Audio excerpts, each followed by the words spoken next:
Olá, bom dia, boa tarde, boa noite, não importa o horário que você esteja assistindo a esse vídeo, aqui quem fala sou eu, o Rafa, e a partir de agora esse canal será totalmente dedicado às minhas experiências literárias. Eu tomei essa decisão, então eu criei um outro canal para a minha empresa de marketing, lá eu vou falar especificamente de marketing, negócios e por aí vai, e aqui será dedicado às minhas experiências literárias. É até interessante porque me dará muito potencial criativo, vai me dar bastante liberdade para usar esse espaço aqui da melhor forma possível e poder, a partir das minhas experiências, ir inspirando vocês a não só lerem aquilo que eu estou lendo também, mas a cada vez mais interagirem com esse universo literário, seja através de livros, romances, seja através de graphic novels, as famosas HQs, seja através de mangás, não importa, tá bom? E hoje eu quero falar com vocês sobre O Diário do Meu Pai. Esse aqui é um mangá da editora Pipoca e Nanquim, que é uma editora, até onde sei, especializada na publicação de mangás e quadrinhos, e eles têm alguns títulos muito interessantes. Depois eu digo que vocês deem uma olhada. Esse aqui é das minhas primeiras experiências com mangá. Não é a primeira, tem outra que eu vou trazer para vocês aqui, mas é uma das minhas primeiras experiências. Eu vou mostrar aqui para vocês a edição. Tem essa jacket aqui, então a capa, deixa eu tirar aqui. Ele mesmo é assim, ó. Assim, certo? Então, para quem sabe e para quem não sabe, né, mangá a gente lê da direita para a esquerda. Então começa daqui e vai pro outro ladinho. Então esse aqui é o que seria a contracapa e esse aqui é o que seria a capa. Aqui é a lateral dele. Muito caprichado a edição deles. Deixa eu mostrar aqui para vocês o comecinho. Aqui, ó. Muito, muito, muito caprichado. E foi uma experiência muito gostosa. Eu não vou mentir pra vocês, não. E que eu acho bem interessante é. Gente, eu sou muito apegado a detalhes. E detalhes estéticos, eles chamam muito a minha atenção e eu consigo perceber as sutilezas que os detalhes estéticos eles trazem e eles acabam compondo, enriquecendo muito a experiência literária. Então, porque aqui no começo, né, você tem uma cor. Agora já nas outras partes você não tem. Então você vai entender, você vai ler, que eu não vou falar porque senão pode ser que eu estrague a experiência de vocês, mas o que que acontece? Esse livro, ele tem desculpa, esse livro, ó, esse mangá, ele tem uma importância muito grande para mim porque ele fala sobre a experiência do sujeito, né, do protagonista. Aparece ele aqui para vocês, ó. Ele aqui, ah, aqui, o protagonista, esse aqui é o pai, né? O protagonista é esse aqui. E, enfim, o pai falece, né? Isso espero que não seja um spoiler, mas é a partir desse falecimento do pai que ele começa a ir investigando várias e várias coisas. Onde? Fora? Não, dentro. E essa para mim é incrível, gente. É incrível, porque o melhor lugar para se procurar informações sobre si e sobre a própria trajetória, a própria narrativa, é dentro de si. E o que é mais interessante é que nessa experiência desse sujeito, que o pai falece, então ele volta para a terra natal, e a partir disso ele vai tendo contato com pessoas específicas, e a partir dessas histórias que essas pessoas específicas vão contando, ele vai atualizando a memória que ele tem do próprio pai. Então ele vai trazendo outras nuances. É como se ele estivesse, é obviamente um exemplo bem simplista, tá? Mas para vocês entenderem o que está passando aqui na minha cabeça. É como se ele estivesse olhando para uma caneca e ele está olhando numa perspectiva. E de repente, por conta do contato com outras pessoas que viram a mesma caneca, mas em outra perspectiva, ele vai nuançando a forma de enxergar.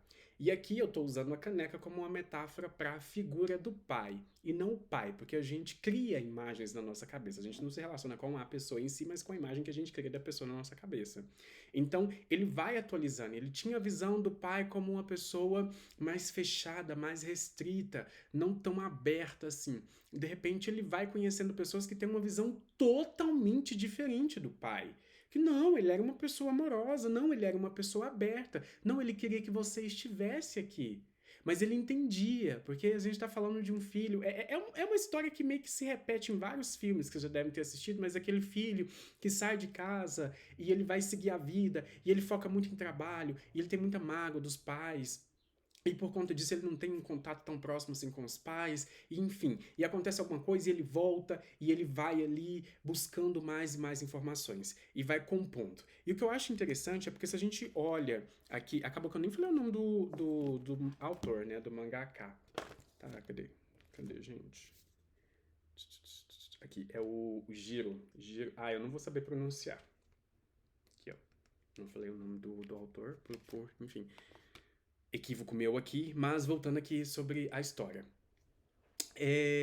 Como eu estava dizendo para vocês, então é muito, muito interessante pensar, para mim, né, na partir das minhas experiências, pensar nessa perspectiva. Como a gente acha que conhece as pessoas e a gente vai seguindo a nossa vida com aquela imagem que nós construímos daquela pessoa, a partir dos nossos referenciais, e de repente acontece algo, um processo de ruptura, que nesse caso em específico foi a morte, e nos faz ver aquela mesma pessoa de uma outra forma, de um jeito inclusive mais complexo, de um jeito inclusive multidimensional, porque nós somos seres multidimensionais. E o que eu acho mais interessante é que o nome da obra é O Diário do Meu Pai. Né? Então a gente dá a impressão que você vai acessar informações restritas e pessoais do pai e que é, na verdade, escrito, metaforicamente falando, pelo filho, quando ele se conecta com outras pessoas. E ele vai voltando na própria infância e atualizando. E ele vai voltando na própria infância e começando a pensar: opa, eu acho que eu criei uma imagem que não era tão compatível assim com a realidade. Quem nunca, né? E ele vai olhando o pai numa outra perspectiva, se havendo, inclusive, com essa figura paterna, de outros modos. E de modo, inclusive, que o falecimento do pai não se torne uma coisa, um peso para ele, não se torne um ponto de remorso. Porque ele sim, em algum momento, ele vai sentir uma dorzinha, eu tô, né, diminuindo, ele vai sentir um impacto do falecimento do pai, ele vai sentir isso, só que ele vai, ao mesmo tempo, angariando outras informações, angariando outras visões sobre essa mesma figura e que faz ver o pai de um jeito benéfico. Então era um homem que trabalhou muito, era um homem que tomou determinadas decisões, aí vão precisar ler, que tomou determinadas decisões por algumas motivações em específico. Então ele olhava o pai e via o pai como alguém orgulhoso, que não precisava ter feito determinadas coisas que fez, mas de repente ele olha para trás com a perspectiva, com a narrativa de outras pessoas e a partir disso ele, opa, meu pai, eu acho que não era bem assim do jeito que eu estava pensando. Então, fica essa dica para vocês. É, assim, uma experiência bem, bem interessante. E o que eu acho mais bacana, pessoal, e eu não vou mentir para vocês sabem que eu sou muito sincero. Eu fiz isso com outros livros que eu trouxe aqui no canal. Eu tinha um certo preconceito com mangás, né? Enfim, minha ignorância é a raiz do preconceito. Então, eu tinha me limitado a não ter experiências com mangás porque eu achava que não eram compatíveis com a minha idade, o que é, enfim, uma bobeira, eu reconheço isso totalmente, e eu tive uma experiência tão profunda quanto lendo um livro, um romance, vou colocar dessa forma, sabe? Então, assim, você tem as imagens, e é bom que imagens elas ajudam na composição do cenário, né? Elas ajudam, elas se tornam mais gráfica ali aquela experiência. É igual uma graphic novel que eu li, é a Mouse. Eu posso até fazer uma resenha sobre ela aqui. Então você vê umas cenas, então não é só a sua cabeça que está compondo aquilo ali, tem as cenas que você está vendo ali de situações do Holocausto. Então é bem mais intenso, é bem mais gráfico, como o nome bem diz. Sugiro fortemente a leitura. Espero que esse vídeo tenha servido para te instigar a acessar esse mangá aqui e a partir disso você entrar nesse mundo. E o que eu acho mais bacana, pessoal, é porque a gente está falando de uma outra cultura. É uma cultura muito diferente da nossa. Então, é um caminho muito bacana para você acessar outras formas de pensar, outras formas de ver o mundo, inclusive, lembrei disso aqui agora, outras formas de lidar com quem fez a passagem, com quem faleceu. Seja no velório, seja antes do velório, seja pós-velório, você vai precisar ler para você entender. Que às vezes dá até um certo susto, que é o que a gente chama de choque cultural, mas que do meu ponto de vista vai ajudar bastante você a enriquecer a sua forma de lidar, não só com a vida, mas com a morte. É isso.